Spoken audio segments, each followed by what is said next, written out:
Wactor versus Jackson National Life Insurance Company.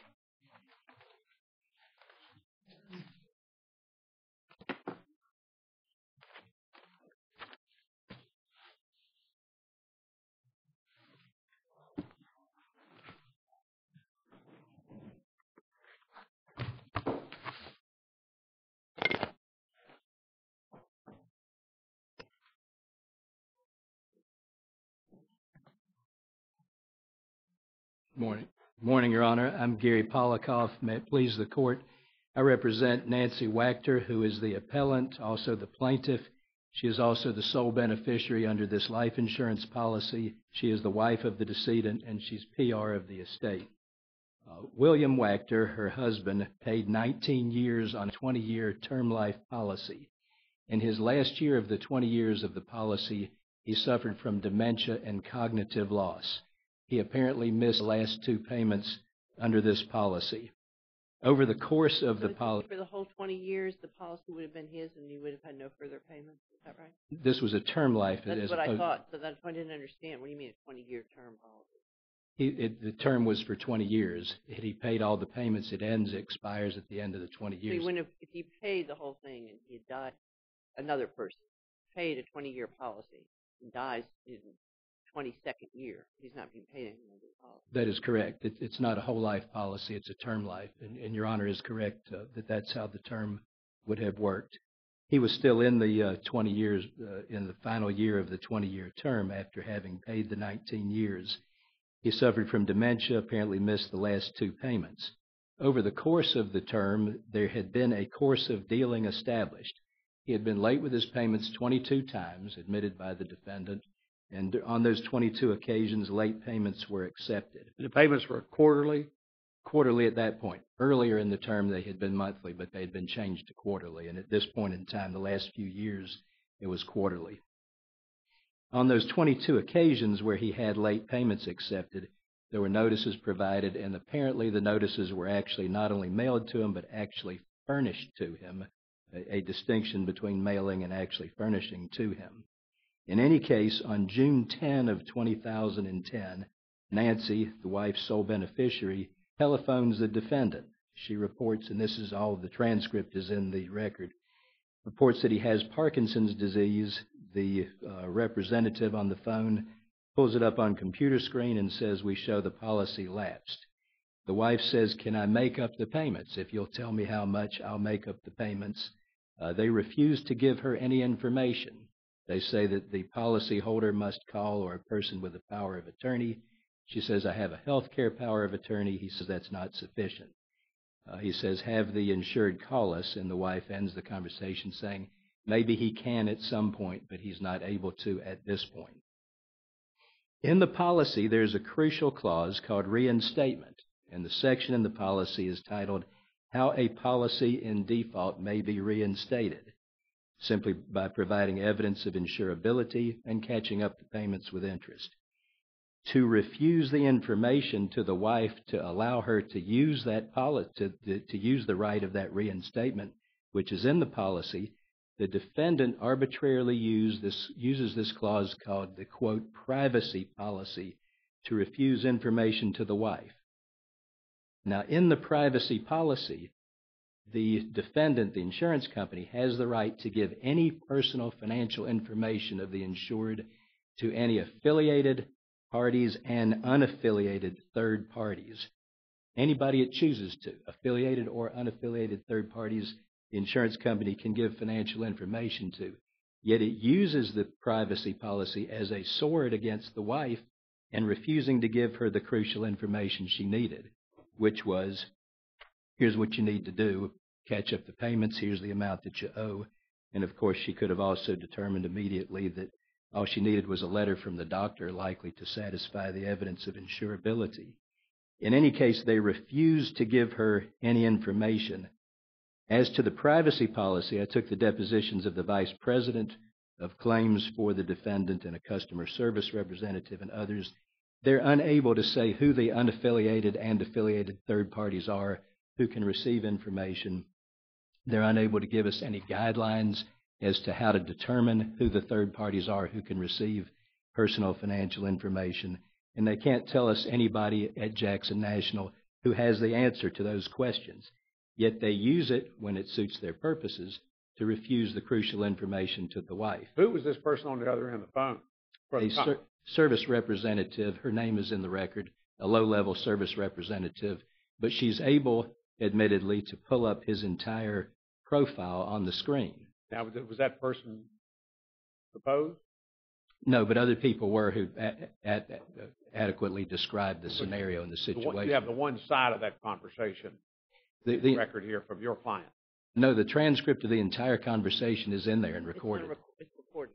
The insurance The recorded conversation. Okay, right. It's a recorded conversation with both parties, so it's fully developed as to what the conversation was. But in any case, crucial information to the wife, which would have allowed her to reinstate. And the reinstatement provision, by the way, in the policy is quite liberal. It says that for 5 years, the insured may reinstate the policy. But he has provided evidence of insurability. Yes, sir. Your Honor is correct. Well, this fellow was in the hospital. This was the day before he died. It was the day before he died, but nobody knew at that point in time for certain that he was going to die. All he needed was evidence of insurability. Insurability, by the way, is not defined in the policy. Insurability nowhere is defined, nor are there any guidelines at Jackson to tell us about how one determines insurability. The wife was reporting at that time that he has Parkinson's disease, and he's unable to contact. You said he had dementia. Yes, sir, he does. There are several doctors that have diagnosed dementia. He had Parkinson's disease and dementia. It's been pretty hard for him to get evidence of insurability. Potentially, Your Honor, but that's a jury question as to whether, first of all, what are the criteria for insurability? They're not defined in the policy, nor are they defined in guidelines at Jackson National. And so then it becomes a jury question as to what are the guidelines of this term, quote, insurability. And number two, did he meet that or not? All factual issues for a jury to decide, Your Honor. In any case, he dies June 11th.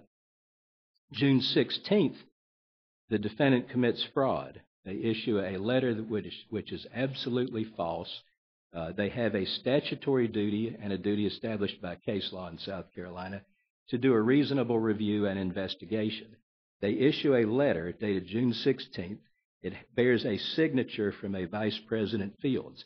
I took Mr. Fields' deposition, and he and others admit Fields never once saw this claim, reviewed it, had any involvement with it whatsoever in the year 2010.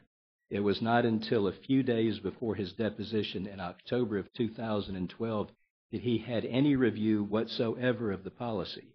So as far as their duty of review and duty of investigation, they issue an absolutely fraudulent letter. There's nothing truthful about that letter. It says we have conducted a review.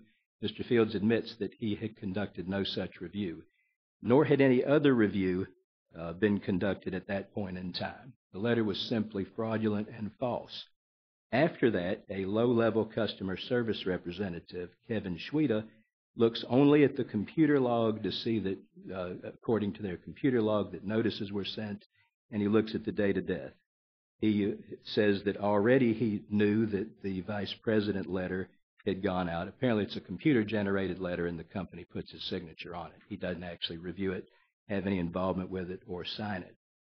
The customer service rep does not consider the dementia of the insured, the wife's call of June 10, her efforts to do what would be tantamount to exercise the right of reinstatement, doesn't consider the course of dealing over the 22 times of late payments, doesn't consider whether the notices were actually received by the insured or any of those things at all. It only looks at, here's our computer log that shows two mailings. Two mailings are all they did by their own testimony in 2010, and it looks at the date of death. After this, Nancy and her daughter do a diligent search. They find no evidence in her husband's information and records. They even find a file labeled insurance. They don't see any evidence of any of the grace period notice or the lapse notice or anything else from Jackson National in the year 2010. So by doing this, not only does the carrier refuse to consider the course of dealing and whether or not the insured actually received the notices, But then they deprive the wife of her right to reinstate, which is an extremely important provision at this point in this policy. They rely instead on Jackson's computer log. There are problems with reliance upon Jackson's computer system log. First of all, we know that their computer system spits out these computer-generated supposed review letters when at that point in time no review of any kind had taken place. They have this use of this privacy policy where they can give private personal financial information to anybody they want to, undefined as to who the third parties are who might receive it. And then we've got other problems with the log as well. The servicing agent, Peter Brooks, is CC'd on these last two notices, and there's no evidence even from Jackson that they mailed to him, and Mr. Brooks testified that he didn't have any idea whether or not he had received them. The legal issues, primarily waiver, estoppel, and bad faith and its counterpart, duty of good faith and fair dealing, are well established in law. As to waiver, the defendant undertook a duty. They had this course of dealing. In the prior times, apparently they not only mailed, but actually furnished, meaning the insured received it, and they failed to consider that. As for estoppel... Excuse me, the source of the duty, course of dealing, not anything that is insurance. Is that correct? That is correct, Your Honor. That's established by case law. As to estoppel... Do you acknowledge that the notices were mailed? We don't have any information. Well, we have to look at the facts in light was favorable to you, summary judgment, right? Yes. On the evidence here, were the notices mailed? We do not know. We know that the wife and daughter... Well, then you say that, your contention on the evidence here, the notices were never mailed? It's our contention that at a minimum it's a jury issue and we have no evidence of mailing. We have to look at the facts one way or another here, and we have to give you actually the benefit of the facts. So I'm just trying to say your contention as to the facts that we have to accept is what on the mailings? That the wife and the daughter have made a search and found nothing, and that the defendant's only information about the mailing is their computer system, which we know is a flawed system to begin with. And so with that combination of their relying on a flawed system and testimony from the family that we searched and found nothing, we believe it's at a minimum a jury issue for a factual determination as to whether they were mailed, whether they were furnished to the insured. In any case, as to waiver, estoppel... What if they were mailed, there's a presumption of receipt, right? Talking about a normal, that's the general proposition.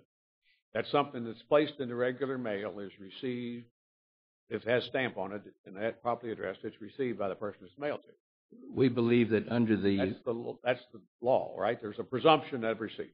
There is case law that says what Your Honor has just articulated. However, we believe that with the established course of dealing, that the notices were actually furnished. That is, that they undertook a duty to actually furnish, meaning more than mail, actually furnish, make sure he gets it, the notices, and then the presumption can be rebutted.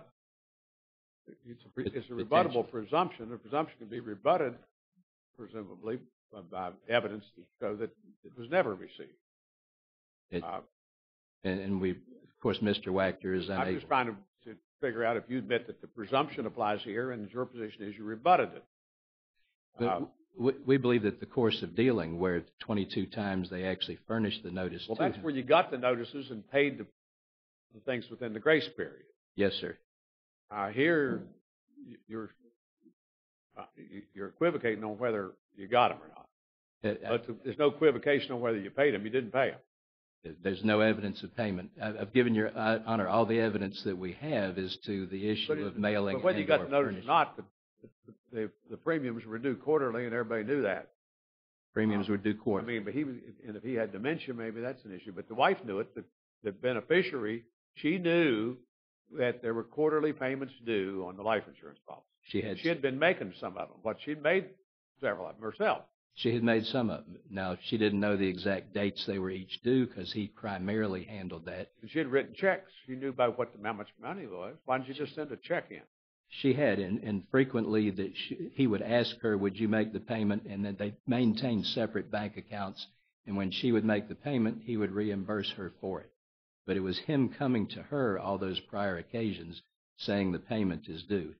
Testimony is that he received the notices, he picked up his own mail, he still drove himself these last few months, and as is typical, one doesn't become totally demented one day when the prior day he was lucid. There are times and periods, even within the same day, of lucidity and confusion. What's your best theory here? Waiver. You make a shotgun approach, 4 or 5 different theories. What's the best one? My time is up, but if I could answer that, please, sir. Thank you. Waiver and estoppel, frankly, I believe estoppel is the greater one, because estoppel and waiver and estoppel are typically, frequently interchanged by courts, but they mean a bit different things. But estoppel primarily is the wife attempts on June 10 to do whatever she can. Of course, she doesn't have the policy in front of her, doesn't know the specific details of right to reinstatement, but she's doing what all a rational, reasonable person would do. Checking on it because she says, I've discovered recently that he didn't pay a credit card bill and a phone bill, and so I'm checking on this. They refuse to give her information. She still offers to catch up any payments. Had they told her, well, he missed the last 2 payments and you would owe this amount of money for this, and by the way, we need some evidence of insurability, her testimony was she would have complied immediately with that. So by their arbitrary use of this privacy policy, they deprived her of the right, and they should be estopped from denying the coverage. Thank you.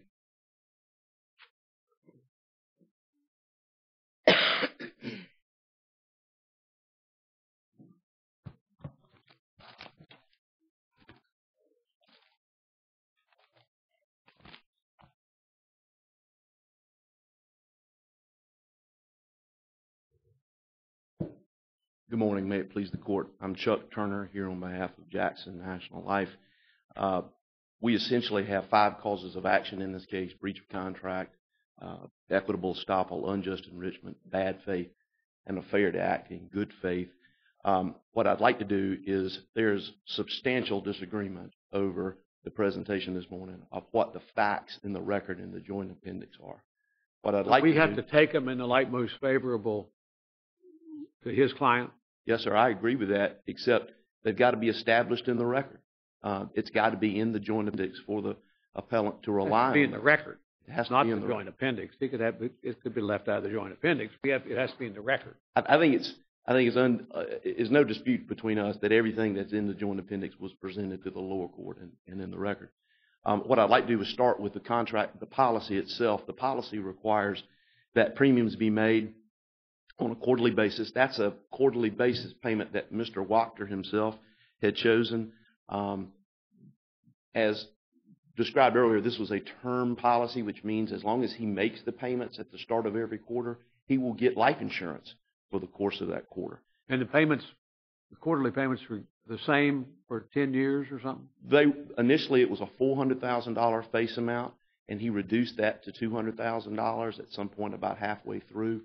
To reduce his premium payment, quarterly premium payments down. But the payments are earned at the time that they're due. In other words, that he would make these payments, and then he would be insured for that period of time that those payments covered. In this case, on a quarterly basis, the premium payments, if the premium payments were not made timely within 30 days, then a grace period. A grace notice would be sent out and a grace period would apply. That is in the policy itself. The policy provides a 31-day grace period, which is consistent with South Carolina law. 3863-220I of the South Carolina Code of Laws requires a 30-day grace period. Jackson National provided Mr. Wactor a 31-day grace period to make this payment, which means that during that 31 days, if he had passed away, that he would be insured. He would get the amount of the policy, which was $200,000, less whatever premium was owed. At the end of that 31-day period, the policy would lapse. And lapse means that Jackson National didn't receive the payment and the policy would cease to exist. The policy does provide a reinstatement provision for the policy to be reinstated. if proof of insurability is provided after 30 days and the premium is made up. Significantly, and I want to go back, we've talked about course of dealing, significantly, the policy is silent as to notice. There is no language in the policy as to what notice would be provided, if notice would be provided. Jackson National has a business practice of sending bills, as most businesses do. So when a premium payment is due, in this case with Mr. Wactor on a quarterly basis, Jackson National would send him a premium notice, and that was sent. Again, undisputed, it was mailed on December the 31st, 2009, saying that the premium payment on the policy was due by January the 25th, 2010. January the 25th came and went, and no payment was received. On February the 4th, 2010, Jackson National sent a grace notice, what's called a grace period notice, saying that we didn't receive your payment. We're going to give you 31 days, pursuant to the terms of our policy, to make that payment to keep the policy in place. At the end of those 31 days, which was February the 25th, a lapse notice was generated by Jackson National because no payment had been received. And then that lapse notice, the lapse notice said that the policy had lapsed, consistent with the terms of the policy, can be reinstated within 30 days if you simply pay the premium. But after 30 days, we're going to require insurability. And significantly, Your Honor, Jackson National reserved all rights under the policy. In other words, what they're saying is, although we're giving you this extra 30 days on the lapse, after lapse, we're not waiving any other terms and conditions under the policy. 107 days later, Jackson National gets the phone call. Premium payment for the first quarter was missed. Premium payment for the second quarter was missed, which would have been due at the end of April. We're almost now beginning the third quarter, which would be the third premium payment that was due. And Ms. Wactor calls, as apparently Mr. Wactor is not doing well. She testified in her deposition, Your Honor, that she knew he was not going to make it. She knew that he was at the end of his life, and that she wanted to try to make sure if the life insurance policy was in place.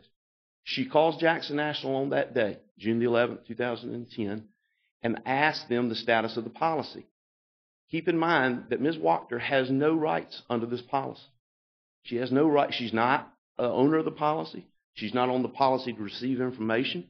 She has no rights on the policy at all, other than that Mr. Wactor may have selected her as a beneficiary. But she calls and she asks for information.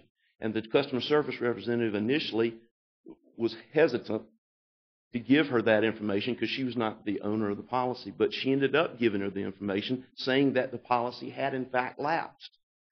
She then asked what she could do to reinstate the policy. And the customer service representative asked her, do you have power of attorney? She says, I have health care power of attorney. Well, do you have a general power of attorney? No, I don't. Well, can you have the insured, Mr. Wactor, the owner, call us to authorize to receive information? And she said, well, maybe he can do that later. He can't do that now. She did mention that he had Parkinson's, but there's no mention in there that he's about to die. There's no mention in there that he has been demented. And I would submit to what happens under this policy if the insured suffers dementia? There's nothing in the policy about the insured suffering dementia. Comes up every now and then with life insurance policies. People get old. Well, it does, and I would submit to the court that it is common practice for folks to have a power of attorney in place to take care of their affairs. Unfortunately, that wasn't the case here with Mr. Wactor. We wish it was, but it was not.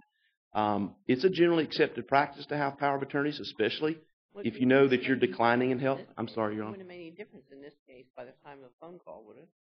Would have made, it had already lapsed. That's exactly right. Difference if she did have the power of attorney. When your representative asked her if she had one, the answer to that question didn't make any difference. Let's play that out. Let's assume that she did have one. Yeah. Then my Jackson National's customer representative would say, oh, okay, let me tell you, this is the amount that's due. At that point, it had been 2 premium payments. And since you missed the 30-day period provided by the lapse notice, you've got to provide evidence of insurability, which that is the kicker of the whole thing. He was within hours of passing away. He was not insurable. And the plaintiff's own expert admitted that in his deposition. So do you know that the insurance company, your client, does make an actual study about insurability? They have a physician in those circumstances. They Your Honor, don't get the payments that are missing. Your Honor, I can honestly tell Maybe the you court, just don't know. I don't know other than what the policy says, because that's the only thing in the record and in the joint appendix. The policy says that we have to have that if you miss the 30-day lapse, you have to provide proof of insurability to the satisfaction of Jackson National. Now, what that process involves, Your Honor, I don't know, but that is significant because there's no evidence in the record for this court to even consider that. There's no way to know what that process would have been. When we're talking about the lapse, you can, if you are insurable, re-up and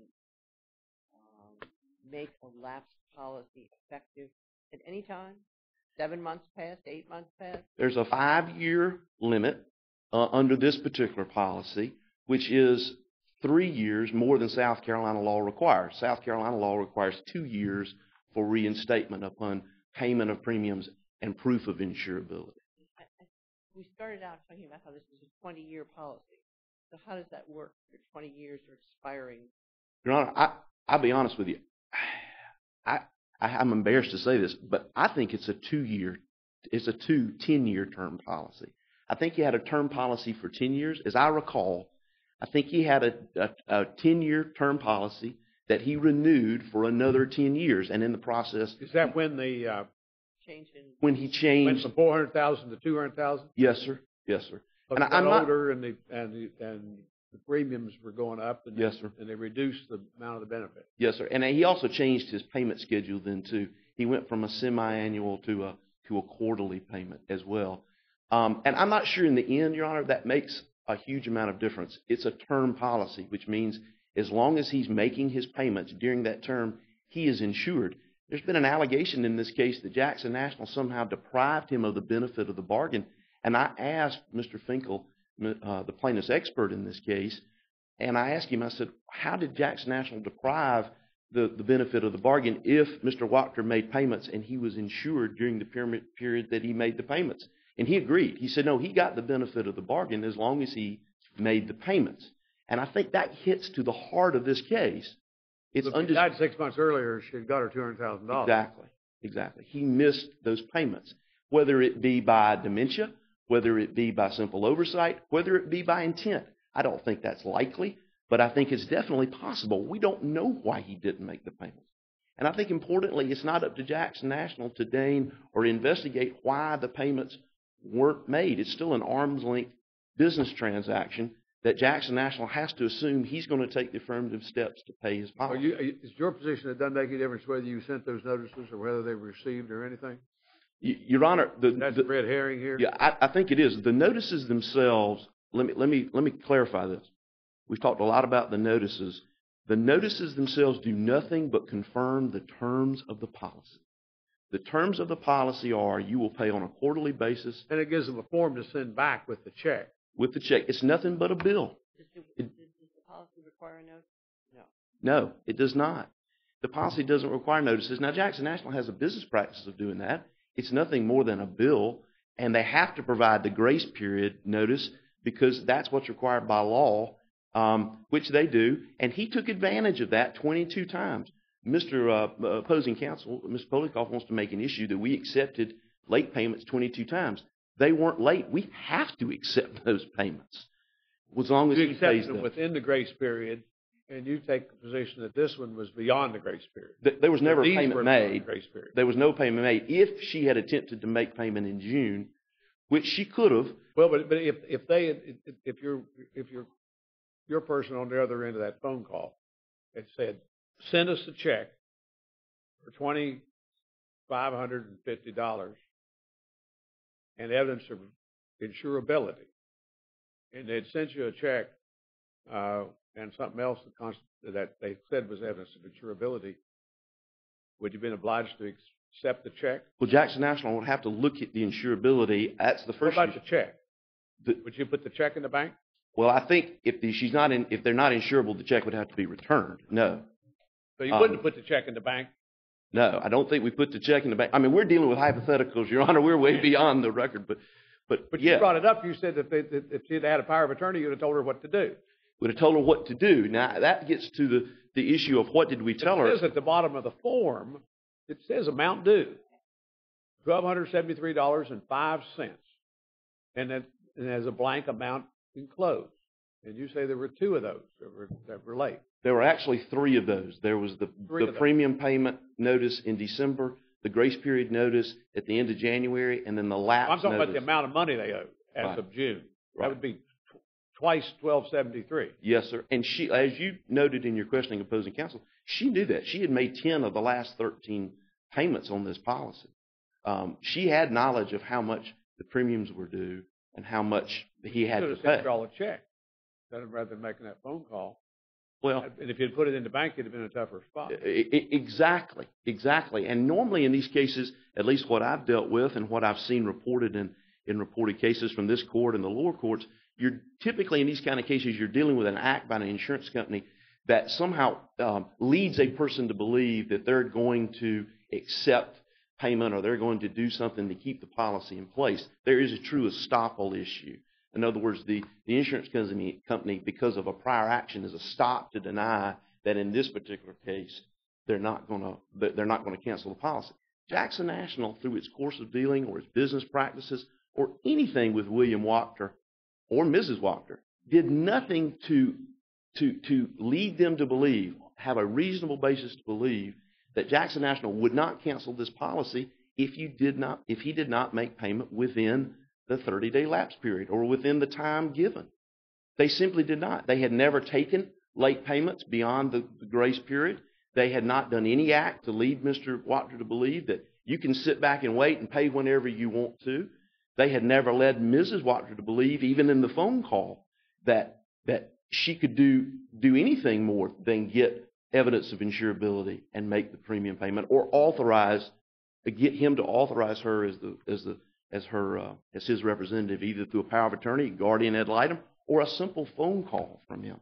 Now, I understand he may not have been in the physical condition to do that, but that's unfortunate. It's sympathetic, but it's not Jackson National's fault. By that point, the policy had been lapsed for 107 days. Again, there's nothing Jackson National did in its course of dealing. Mr. Polivkov wants to talk about notice and receipt of notice. There's nothing in this record, nothing, and Judge Kane pointed it out clearly in his order. There's nothing in this record that indicates that Jackson National ever dealt with Mr. Wactor differently than they did in this particular case in 2009 and 2010. Notice was never required. Jackson National never sent the notices return receipt. The policy is silent as to it. South Carolina law doesn't require it. South Carolina law does require return receipt, certified mail to cancel automobile policies and homeowners policies, but not insurance, not private life insurance policies. So the course of dealing between Jackson National and Mr. Wactor, again, is completely consistent throughout all these facts. Jackson National is not taking any position in this case different than what they had in the past. Mr. Polikoff wants to bring up the issue of the privacy policy. Mrs. Wactor attempted to communicate with Jackson National in 2007, and this is in our memo and in the evidence we supplied to Judge Kane on our motion for summary judgment. In 2007, Ms. Wactor contacted them because they weren't receiving statements on their insurance policy. And Jackson National said, ma'am, we can't deal with you because you're not authorized on the policy. You're not an owner of the policy, and the owner hadn't authorized us to give you information. You'll have to get the owner to contact us, which she did. Mr. Wactor then followed up, and Jackson National changed the address on the file, on the policy, to make sure they would get those notices. Again, that's all within the course of dealing of the parties, the business practices, that is completely consistent in this case. There's nothing Jackson National, again, I can't say this enough. I know I'm repeating myself.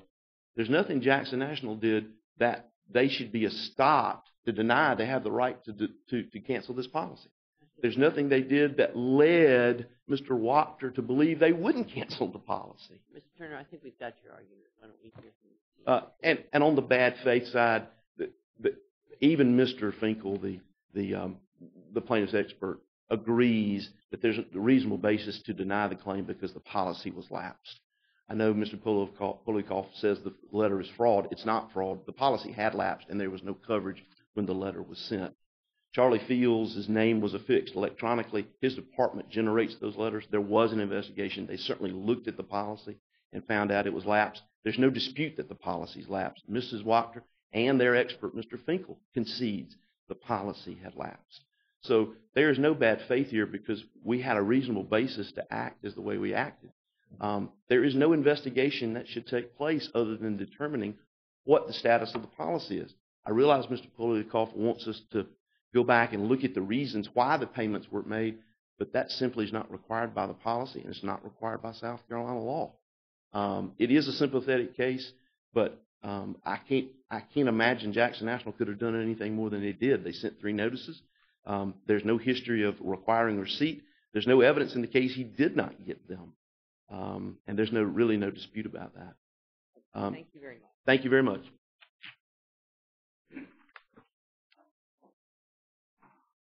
May it please the Court, the right of reinstatement is not something that we can gloss over, and we must view it in combination with this, quote, privacy policy that Jackson National uses for its own selfish purposes in any way that only benefits Jackson National. The provision on reinstatement in the policy, it's titled, How a Policy in Default May Be Reinstated.